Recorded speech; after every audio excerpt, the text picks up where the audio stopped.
எவ்வளவு பெரிய ஆளா இருக்கட்டும் அவங்கள வந்து ஏண்டா கடிக்கிறேன் போட போட போட தூக்க உடல அந்த ஆஸ்பத்திரி 3 ஜீப் நின்னுச்சுங்க.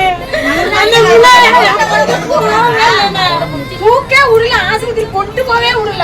அந்த புள்ள அந்த கேட்ட முடிச்சுட்டு இருக்கு அப்படியே இழுக்குது அந்த அம்மா. அந்த அதற்குல அவனுக்கு உறைஞ்சு போச்சுங்க நல்லா. தம்பி மீது போட்ட பொய் வழக்குக்காக நியாயம் கேட்டு சென்ற சகோதரிக்கு நடந்த சோகம். நடக்குது நடவடிக்கை எடுக்கலன்னா உண்மையில எல்லா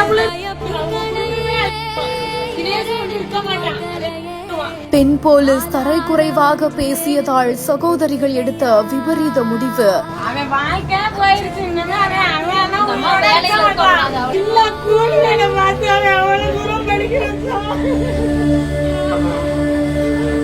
பெண் பிள்ளையை கண்முன்னே இழந்து கதறி எழும் உறவினர்கள்.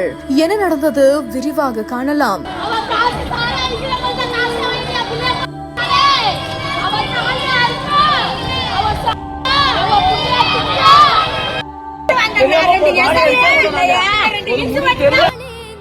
தஞ்சை அடுத்த நடுக்காவேரி அரசமர தெருவில் இருக்கிறவங்க தான் தினேஷ். இவங்கள காவல்துறையினர் குற்ற வழக்கு தொடர்பா விசாரணை செய்யணும் அப்படின்னு காவல் நிலையம் கூட்டிட்டு போனதா சொல்லப்படுது. இதை தெரிஞ்சுக்கிட்ட தினேஷோட சகோதரிகள் நடுக்காவேரி காவல் நிலையம் சென்று விவரத்தை கேட்டிருக்காங்க.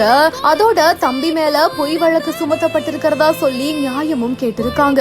இதற்காக அப்ப அந்த சமயத்துல அங்க காவல் ஆய்வாளரா இருந்த ஷர்மிளா அப்படின்றவங்க 2 பேரையுமே தரைக்குறைவா பேசியதா சொல்லப்படுது. இதனால அவமானம் தாங்க முடியாத சகோதரிகள் இருவருமே காவல் நிலையம் வாசல்லையே மருந்தி முயற்சி பண்ணதாகவும் சொல்லப்படுது. இதை அறிந்து கொண்டு அங்க வந்த உறவினர்கள் உடனடியா உயிருக்கு ஆபத்தான நிலையில இருந்த சகோதரிகள் இருவரையுமே மீட்டு தஞ்சை மருத்துவக் கல்லூரி மருத்துவமனையில சிகிச்சைக்காக சேர்த்திருக்காங்க.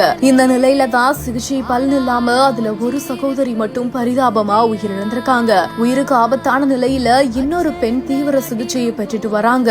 இந்த நிலையில தான் போலீசால தான் இன்னைக்கு எங்களோட பெண் பிள்ளைய நாங்க இழந்துட்டோம் அப்படின்னு சொல்லிட்டு ஒட்டுமொத்த உறவினர்களும் ஒன்று திரண்டு மருத்துவமனை வாசல்லையே கத்தி கதறி அழுற காட்சிகள் பாக்குற நெஞ்சையே நொறுங்க வச்சிருக்குது.